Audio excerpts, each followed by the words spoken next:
पुण्यातील पर्वती भागात आजोबाकडून 9 वर्षाच्या नातीवर अत्याचार. नेमकं प्रकरण काय? नमस्कार, मी Priyanka. I love Nagar news मध्ये आपलं स्वागत. पुणे जिल्ह्यातील नसरापूरची घटना ताजी असतानाच पुण्याच्या मध्यवर्ती भागात असलेल्या पर्वती परिसरामध्ये माणुसकीला काळीमा फासणारी अजून एक घटना उघडकीस आली आहे. अवघ्या 9 वर्षाच्या चिमुरड्या नातीवर तिच्याच सख्ख्या आजोबांनी अत्याचार करण्याचा प्रयत्न केल्याची धक्कादायक घटना मंगळवारी रात्री घडली आहे.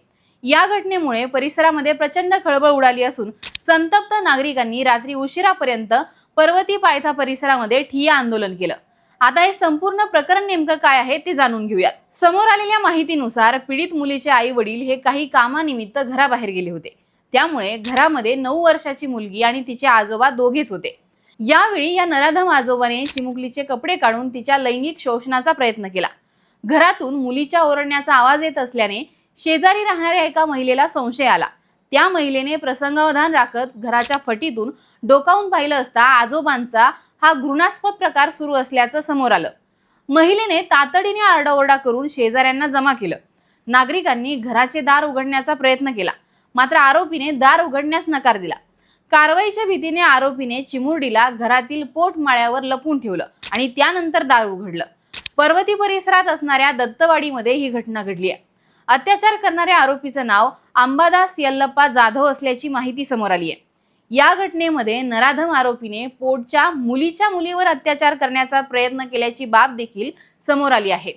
यावेळी संतप्त नागरिकांनी घरात घुसून या आरोपीला पकडलं आणि चांगलाच चोप दिलाय. या प्रकरणामध्ये या आजोबाला पोलिसांनी बेड्या ठोकल्या असून त्याच्यावर पॉक्सो अंतर्गत गुन्हा दाखल करण्यात आलाय.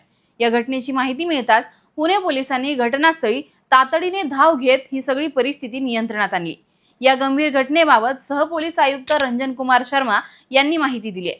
त्यांनी सांगितलं की पर्वती परिसरामध्ये आजोबांनी नातीवर अतिप्रसंग करण्याचा प्रयत्न केल्याची घटना ही निंदनीय आहे.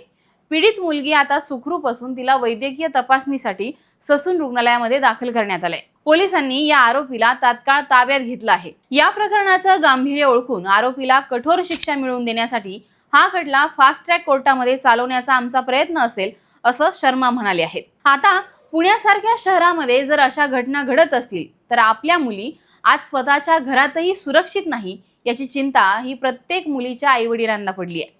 अशा घटनांना आळा घालण्यासाठी नेमकं काय केलं पाहिजे हे आम्हाला कमेंट करून सांगा आणि पाहत राहा आय लव्ह नगर न्यूज.